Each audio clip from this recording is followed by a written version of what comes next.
Donc alors voilà pour l'instant DVD Recorder. On a vu un peu les fonctions. À présent, on va passer au Studio 12, qui est beaucoup plus complexe, vous allez le voir, mais plus complet aussi, surtout dans les options et dans les possibilités qu'il offre. Donc pour travailler, bien entendu, j'ai choisi le film tuto numéro 1. Ça permet de faire ça plus rapidement. Alors, sachez que on commence aussi sur capturer, puisqu'on peut capturer aussi, voilà, toujours ma webcam qui est branchée. Capturer à partir d'une source, on choisit la source, normalement votre boîtier sera reconnu automatiquement, donc la source sera reconnue. Pareil, il suffit de faire un peu les mêmes choses, c'est-à-dire gérer les paramètres, donc le réglage de sortie, qualité optimale, en avis, compression, voilà, vous voyez un petit peu le format de capture, la source de la capture. Donc voilà, comme je vous disais, c'est ma webcam. Vous allez avoir votre boîtier, le Dazzler généralement, il y a beaucoup de boîtiers, des boîtiers Pinacle en fait, voilà. Le standard, le format de l'image, autant le laisser dans le format original, hein, mais vous pouvez le changer, entrer magnétoscope, vous voyez. Alors, vous pouvez détecter les scènes, hein, de la capture vidéo, automatique selon le contenu de la vidéo, ou créer des scènes toutes les 10 secondes. Moi je conseille de faire justement des scènes, oui, assez courtes, ou allez, 20 secondes, ça peut être pas mal, de créer des scènes, comme ça après c'est plus simple pour le découpage après. Voilà. Préférence de projet, on peut régler les transitions, les titres de photos fondus en volume, il y a beaucoup de possibilités, mais enfin, là après le reste, il ne faut pas rentrer dans le trop technique. La principale priorité pour l'instant, c'est de démarrer à faire notre montage et la capture. Enfin, la capture et le montage. Le son mono, bien sûr, si c'est voilà, une capture mono, un lecteur mono, on n'y touche pas non plus. Voilà, ça c'est pour la capture. Là, on va pas faire de capture, on va faire comme si ça avait été déjà fait. Donc, je retrouve mon fichier sous cette forme. En fait, voilà, j'arrive, j'ai ma capture sous cette forme, et pour avoir les scènes, on clique sur le fichier, le film. Vous voyez ici, fichier scène, on se met sur le mode scène, et là, nos découpes de scènes apparaissent. Donc, ce qui va nous permettre de pouvoir faire un montage plus précis. Donc, on peut, donc après, une fois que c'est fait, on sélectionne les scènes en faisant un glisser-déposer. Donc, on prend la scène, on clique dessus, on reste appuyé, clic gauche, bien sûr, on reste appuyé, et on la déplace, on la fait glisser, on l'amène, voilà, à l'endroit prévu. Donc, la vidéo, le son, les textes et effets spéciaux, une bande son, un effet sonore, on peut mettre de la musique ou autre, ou une narration plutôt, je dirais même d'ailleurs, des effets, piste de musique pour mettre un fond musical. Voilà, ici on va pouvoir mettre ça. Donc on continue sur les scènes, on peut en sélectionner plusieurs, hein.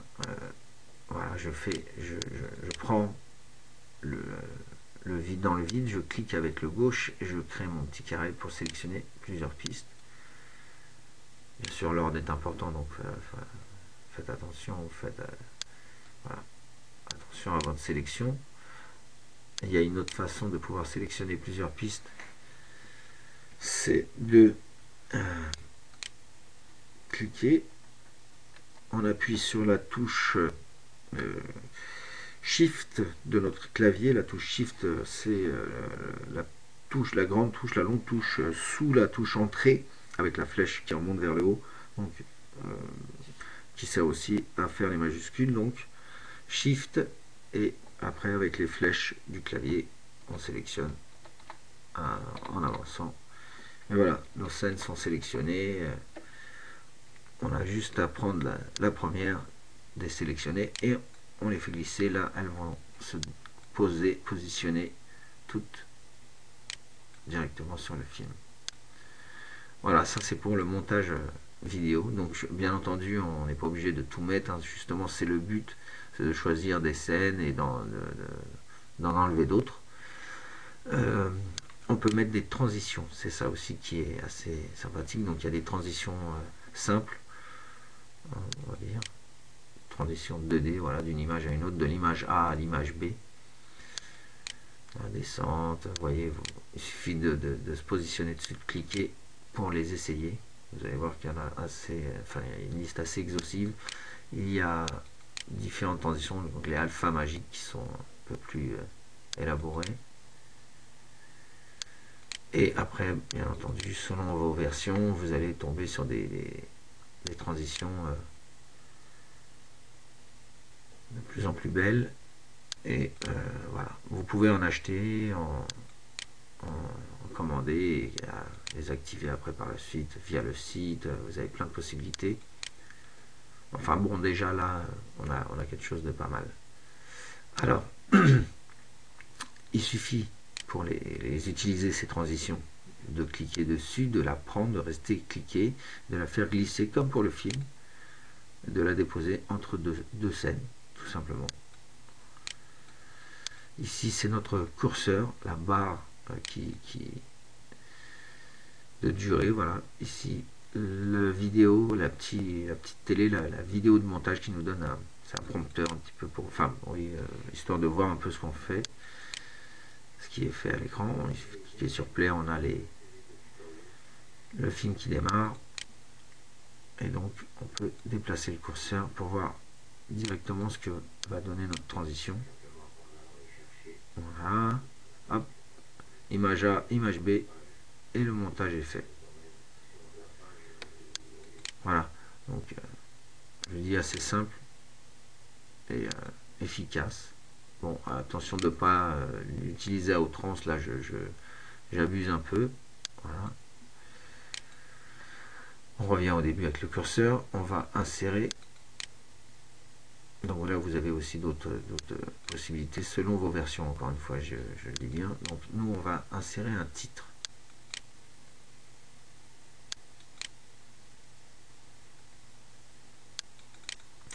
Alors, vous avez des possibilités aussi en double-cliquant sur les vidéos placées en bas dans le storyboard. Donc, de faire un montage sur le montage. Voilà, pour réduire cette durée. On la commence à 9 secondes, vous voyez. Donc, il y a vraiment, je vous dis, c'est-à-dire on a réduit, on a coupé sur cette scène, voilà, des parties. Donc ça c'est une possibilité aussi qui vous est proposée. Il faut vraiment tester le programme et voir ce que ça donne après, toujours une fois qu'on a fait nos petites bidouilles, faire une lecture, essayer, voir ce que ça donne. Voilà. Rien n'est irrémédiable, on peut toujours revenir, donc vous voyez, c'est assez facile. Donc on était en train de parler de titre. Alors j'ai double-cliqué sur la vidéo, je l'ai fait monter, j'arrive sur le, hop, je clique sur le titre, je fais superposition de titre, et là on tombe sur une page d'édition qui nous permet de rentrer du texte choisi, n'importe lequel. Voilà, j'ai choisi ça, hop, paf, je clique dessus, et là je marque tuto 01. Voilà, par exemple, ça suffira. Alors on peut le positionner normalement. Alors attendez, voilà, c'est ça. Il faut cliquer sur la petite barre grise qui nous permet de le déplacer. Après, vous voyez, il y a la flèche pour le déplacer, les flèches pour agrandir aussi, si on le veut un peu plus grand, cette zone de texte. Alors, bon. On peut agrandir la taille de la police ici. Vous voyez, 80. Je l'augmente. Elle rentre bien dans la taille. On peut changer, bien entendu, en sélectionnant la police. Vous voyez, je suis rentré en mode texte. Là, je suis en mode pour déplacer la fenêtre. Je clique dedans.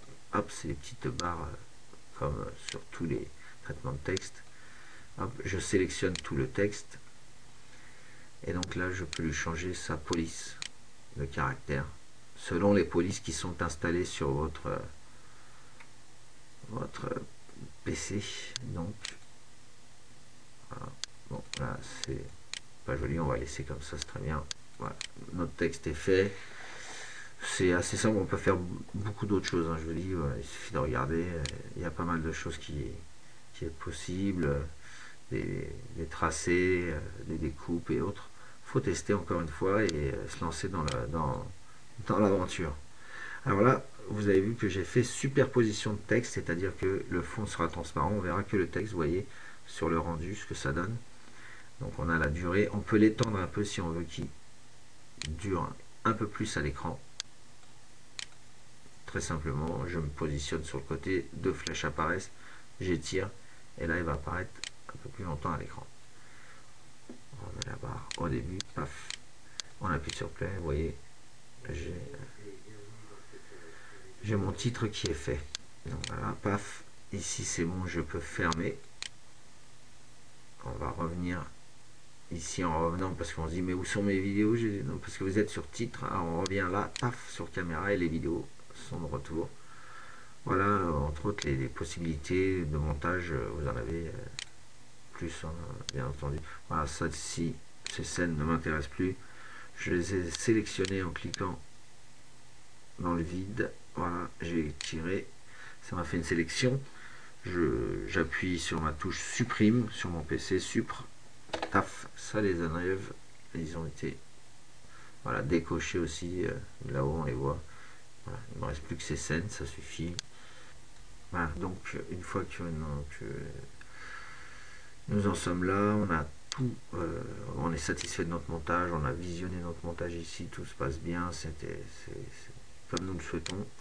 Donc voilà, tout est fait, c'est ok. Alors on va créer notre film là. Par contre, dans notre exemple, je vais réduire un peu la durée du projet, parce que sinon je risque d'y passer la nuit.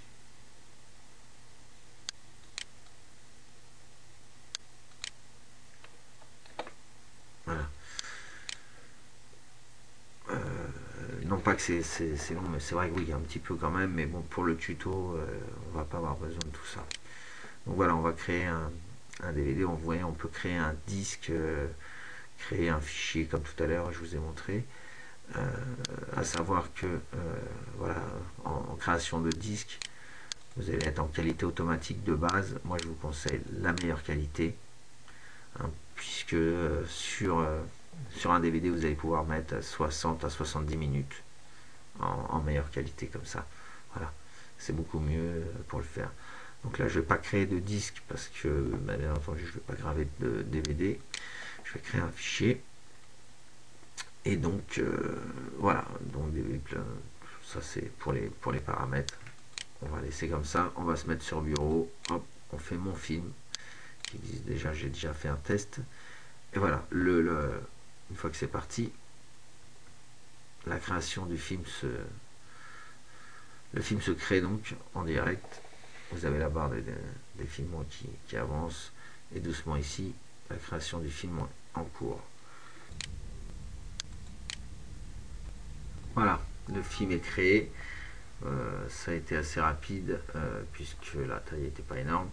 Le fichier a été intégré, donc placé sur mon bureau. Il se trouve là, voilà, mon film, la création, voilà, donc avec les transitions.